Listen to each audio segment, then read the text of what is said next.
Welcome to Equip Podcast Project, Beyond Borders, Stories of Strength, Real Voices and Real Stories. My name is Ahmed. My name is Maryna. This project is part of Refugee Week celebrations.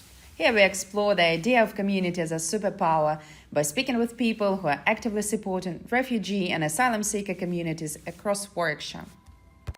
In this episode, we are speaking with the Welcome Here group in Stratford-upon-Avon, a local initiative dedicated to welcoming and supporting refugees and asylum seekers who have recently arrived in the area.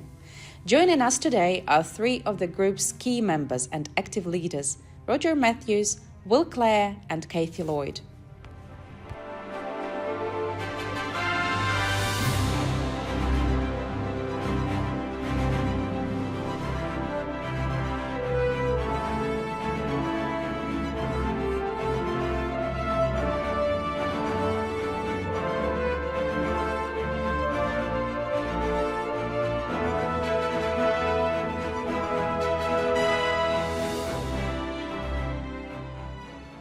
Well, first and foremost, welcome to Equip's first podcast.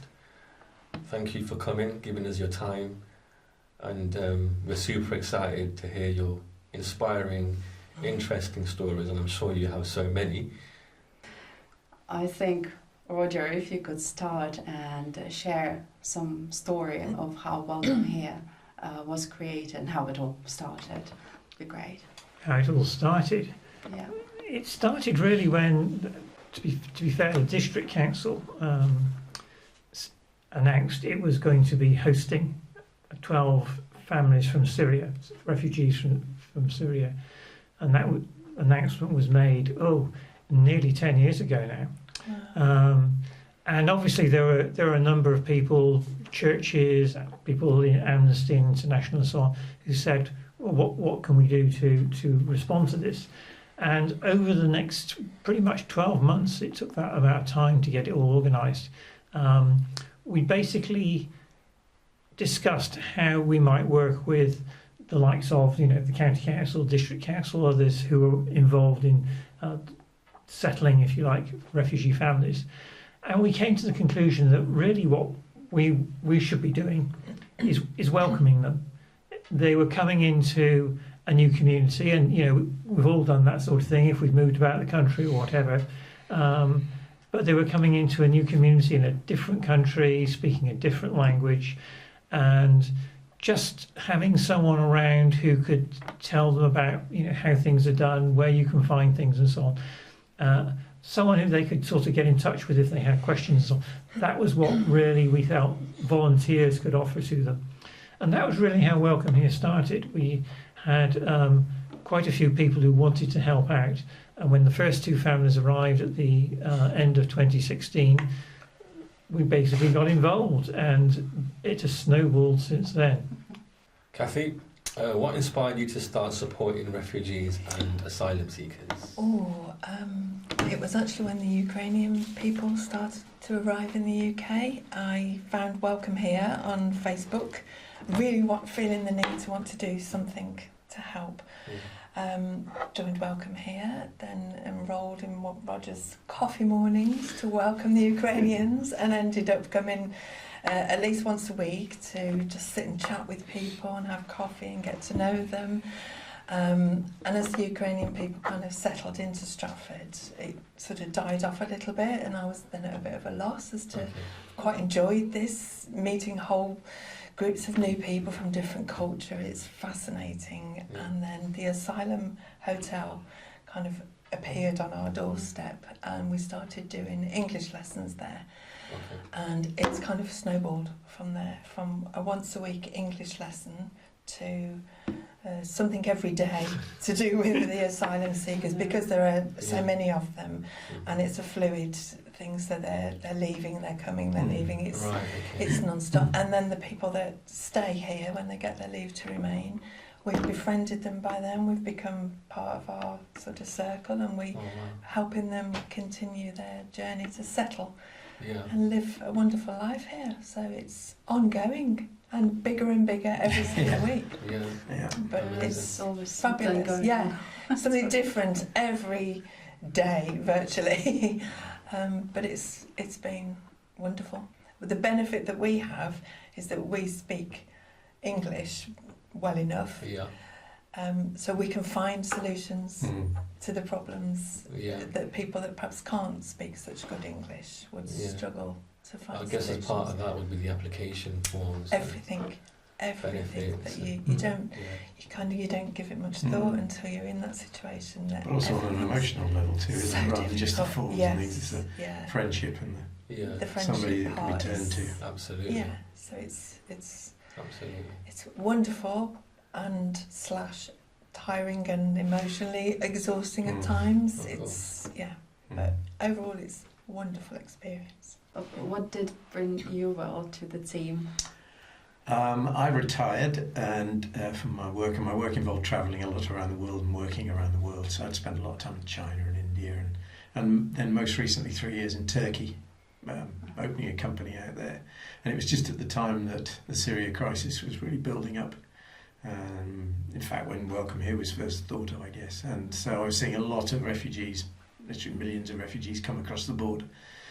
From Ankara, which is where I was based. So I saw the sort of the people living on the streets and the people living in the camps. And so when I retired a year later, through a friend, heard about Welcome Here, and it was what I really wanted to do, was to try and, I couldn't stay in Turkey necessarily and help the refugees coming across there, but felt that, and was surprised to hear that so many were arriving in Stratford, and through Warwickshire County Council's support of the settlement scheme, were arriving in Warwickshire, and felt I could maybe do something to help. So went along to an AGM, and I remember Roger saying, anybody interested in being on the committee? And I was on the front row and just away from people, so I put my hand up stupidly, and that was that. But it's been, it's been great, because to spend those years very busy in your work and not able to spend the time you'd like supporting people you saw, whether it was in China, whether it was in India, whether it was in Turkey, whether it was in France, it doesn't matter. But then to be retired and actually be able to give something back, important, very satisfying.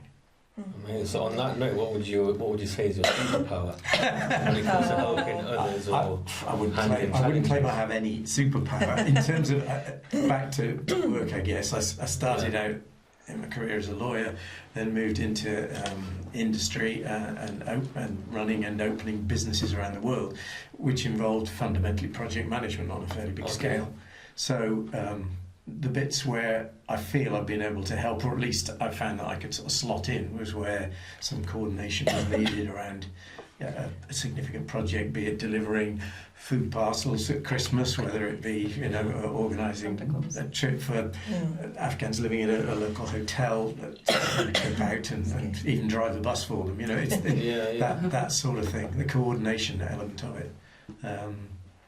So you bring the skills you have, and although I haven't used the legal ones specifically, and wouldn't want to necessarily, because it's all changed since I studied the law, there are still times when people want some just advice on where to go to, or how to try and tackle a particular issue. Yeah, so it's the practical project management bits that I guess I feel I can most deliver a benefit. Okay. I'm happy to have a go at anything. Absolutely. And you do. Mending bikes, furniture removal, storage, furniture removal. Yeah, absolutely. I can drive a van off that.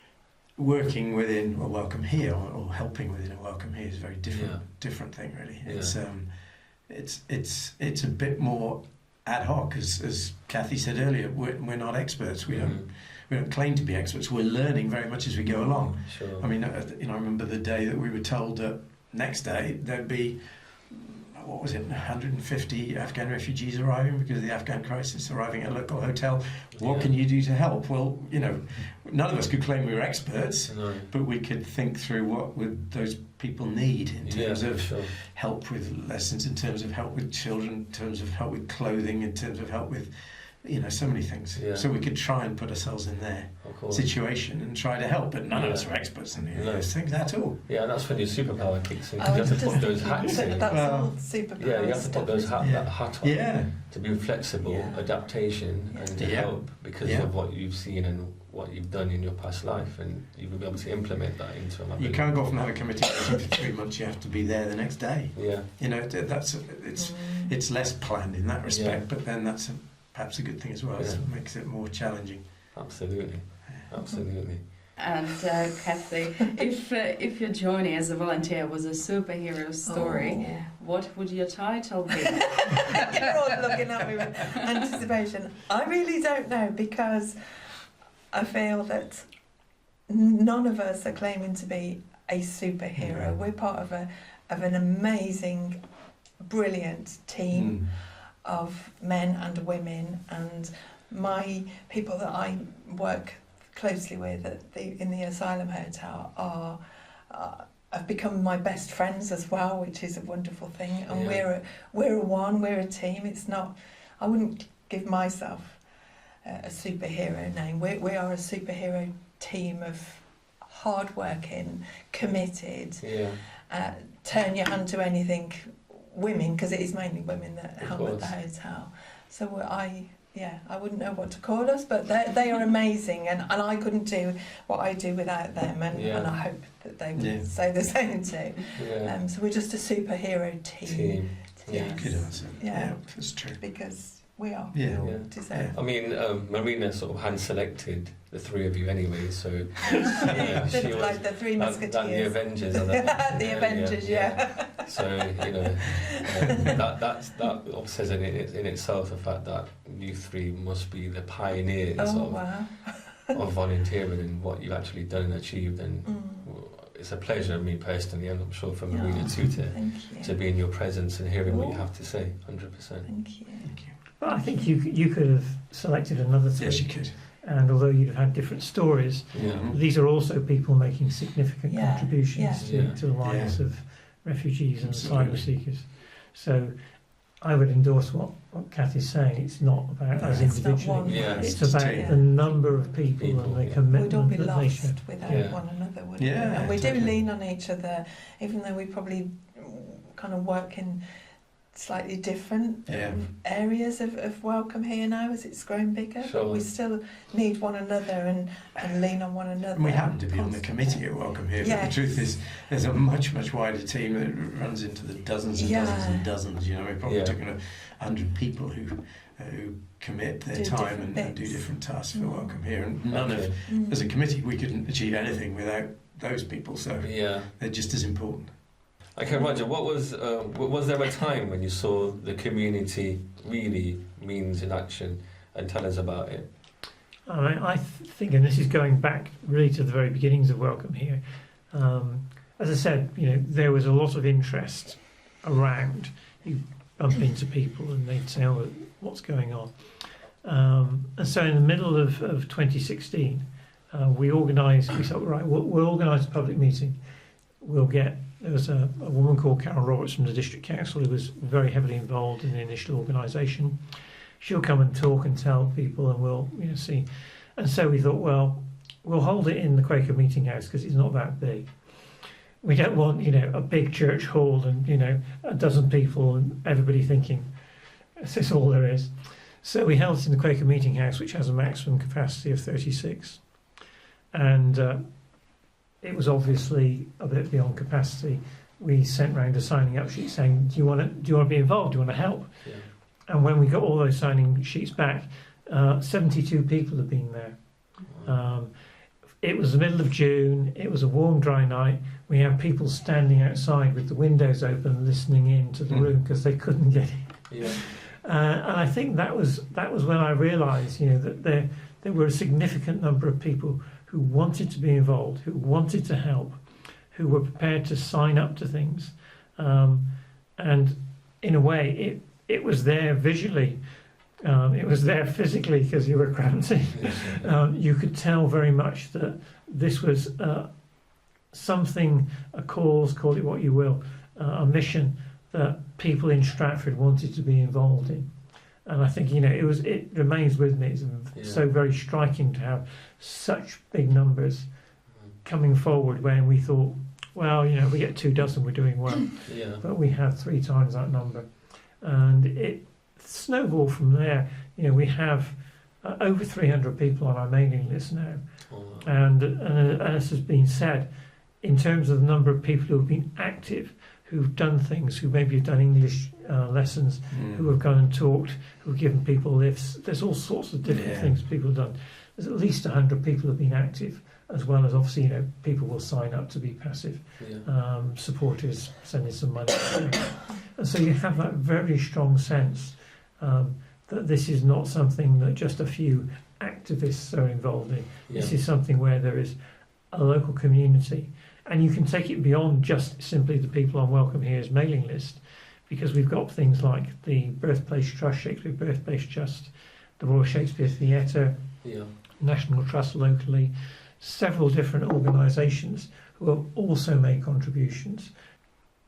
The other element of community that I don't think we should forget, which is growing rapidly, is the community of refugees within Stratford. For example, would hold a picnic each summer, and they would all get together and meet each other. It didn't matter that they weren't all Syrians or all Afghans. They would meet together, and they had a common background, which is that they came here as refugees and were helped to some degree by Welcome Here. But it now means they created a very strong community. I think it's certainly the Syrians who've obviously been here longest have built as a community. But I mean, we've got a WhatsApp group of people at the hotel, haven't we? Got loads of WhatsApp groups for people that are still in the hotel in the asylum system. There's a WhatsApp group. Then the people that have left the hotel, we're kind of developing more WhatsApp groups because we're starting to do sort of external English lessons with them now, because they're out now. They can work, they can live, but they've not kind of perfected their English yet, and they're really, really keen. But well, going back to yourself, is there a memory from your volunteering that makes you feel especially proud or emotional? I think emotional-wise, that when the first plane load of Afghans arrived, there was one particular lady who came over with her brother on the first plane out of Kabul, came over with her brother and with her mother, who suffered from dementia, and they were staying in a hotel for a couple of years, effectively, and the young lady was taking care of her mother full-time, effectively, in the hotel bedroom. The mother never left the hotel bedroom. And she was very quiet. I thought initially it was perhaps because of language limitations, but no, she had actually, when I got to know her a bit better, she had good English.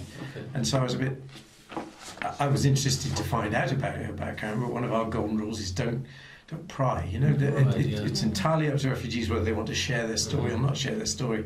But I remember, you asking about a particular memory, the day when she did first share her experience. I said, well, why did you have to leave Afghanistan? Why were you regarded as somebody who needed to be brought out? And she said, well, because I was the doctor to the president of Afghanistan. Wow.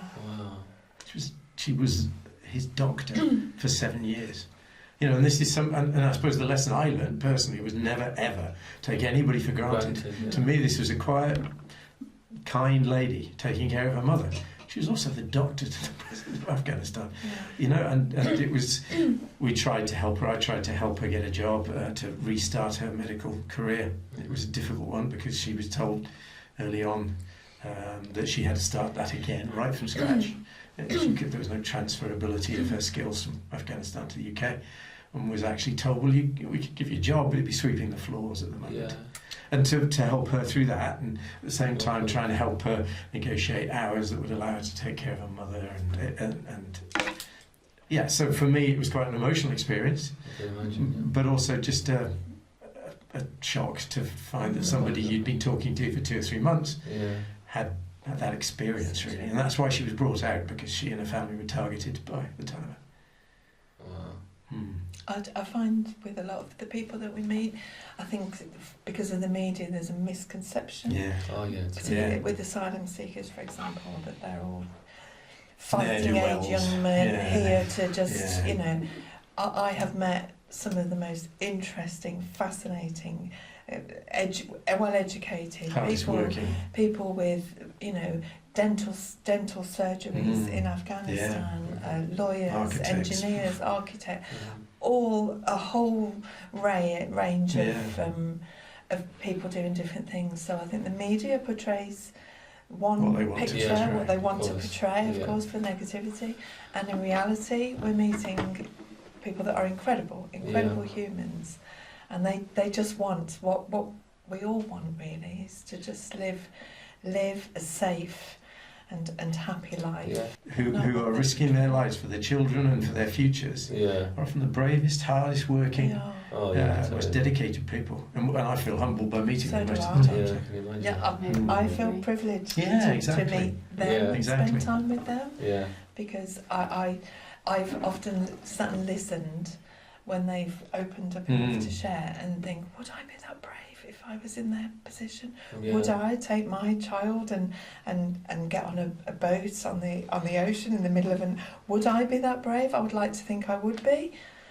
But would I? No. I don't know, and I find them, especially the ones It's all with inspiring, young isn't it? It's children. great. Yeah. I mean, with young children to do that journey must just be, well, it's unthinkable. incomprehensible, isn't yeah, it? it is to us. So, And they do become friends. I mean, there's no doubt about it. amazing. The Wonderful welcome here friends. relationship isn't one of professional No, advice and no, not here's at all. somebody who No. can do your forms. It isn't that. It's about being a welcome, of Yeah. a course. welcoming face, Yeah. and actually becoming friends. And the number of times when I feel humbled is when they said, "But you're our friend here." Yes. Yeah. Wow.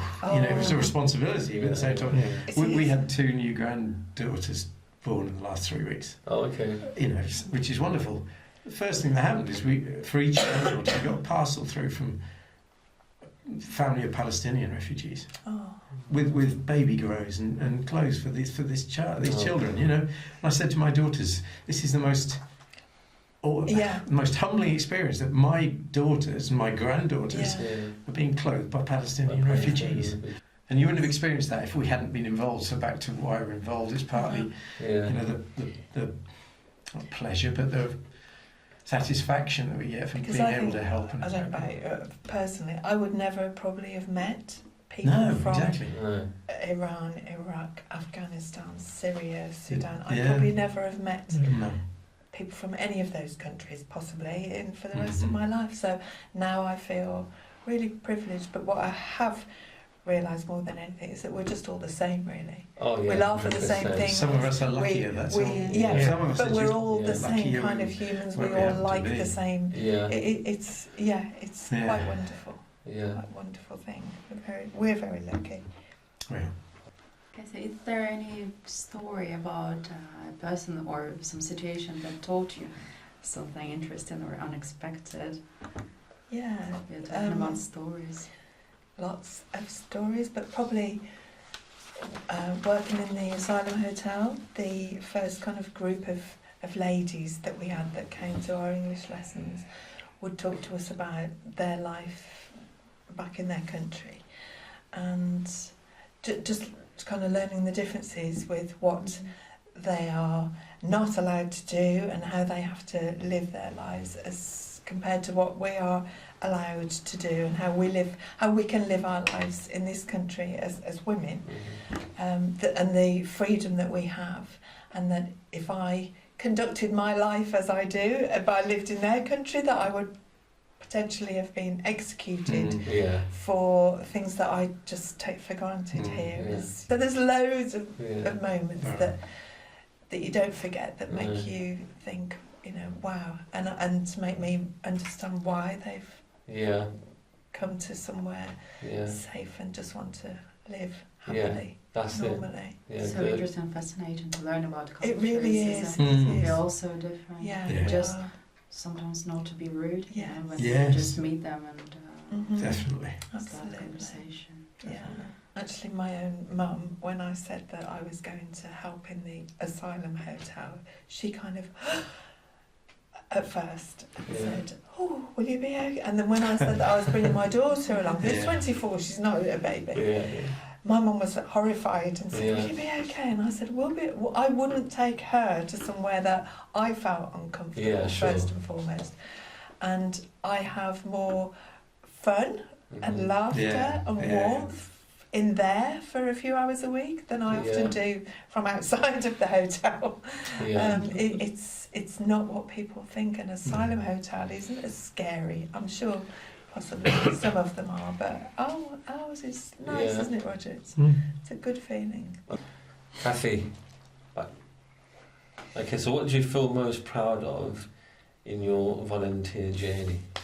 I encouraged and persuaded at the start my daughter to join us in Welcome Here, and I invited her to the asylum hotel when I felt it was okay. Yeah. And she was very reluctant, very, very reluctant Really? at first, quite terrified at first.